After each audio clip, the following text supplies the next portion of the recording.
বর্ষার মাঝেই ফের চোখ রাঙাচ্ছে নিম্নচাপ। বঙ্গোপসাগরে ঘনীভূত গভীর নিম্নচাপের জেরে আগামী 48 ঘন্টায় দক্ষিণবঙ্গের একাধিক জেলায় ভারী বৃষ্টির সতর্কতা জারি করেছে আবহাওয়া দপ্তর।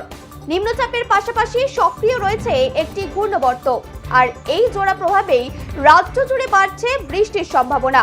আবহাওয়া দপ্তরের দেওয়া সোমবারের সকালের উপগ্রহ চিত্র অনুযায়ী এই গভীর নিম্নচাপটি বর্তমানে সাগর দ্বীপ থেকে মাত্র 40 কিলোমিটার দক্ষিণে, দীঘা থেকে 70 কিলোমিটার দক্ষিণ পূর্বে এবং ডায়মন্ড হারবার থেকে 100 কিলোমিটার দক্ষিণে অবস্থান করছে।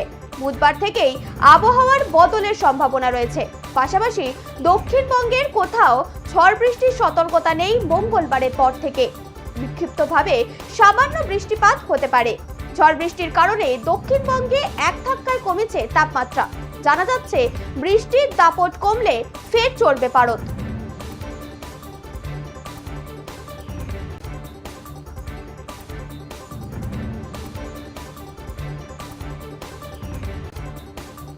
আপনাদের জানিয়ে রাখি, বর্ষার মাঝেই ফের চোখ রাঙাচ্ছে নিম্নচাপ।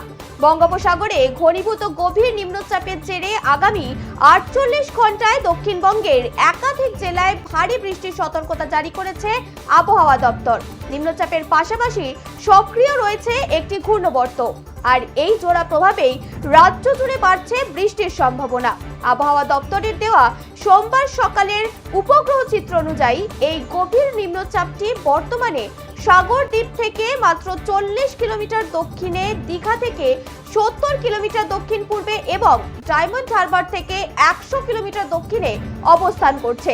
বুধবার থেকেই আবহাওয়ার বদলের সম্ভাবনা রয়েছে। এর পাশাপাশি দক্ষিণবঙ্গের কোথাও ঝড় বৃষ্টির সতর্কতা নেই বলেই জানা যাচ্ছে। বিক্ষিপ্তভাবে সামান্য বৃষ্টিপাত হতে পারে। ঝড় বৃষ্টির কারণে দক্ষিণবঙ্গে এক ধাক্কায় কমেছে তাপমাত্রা।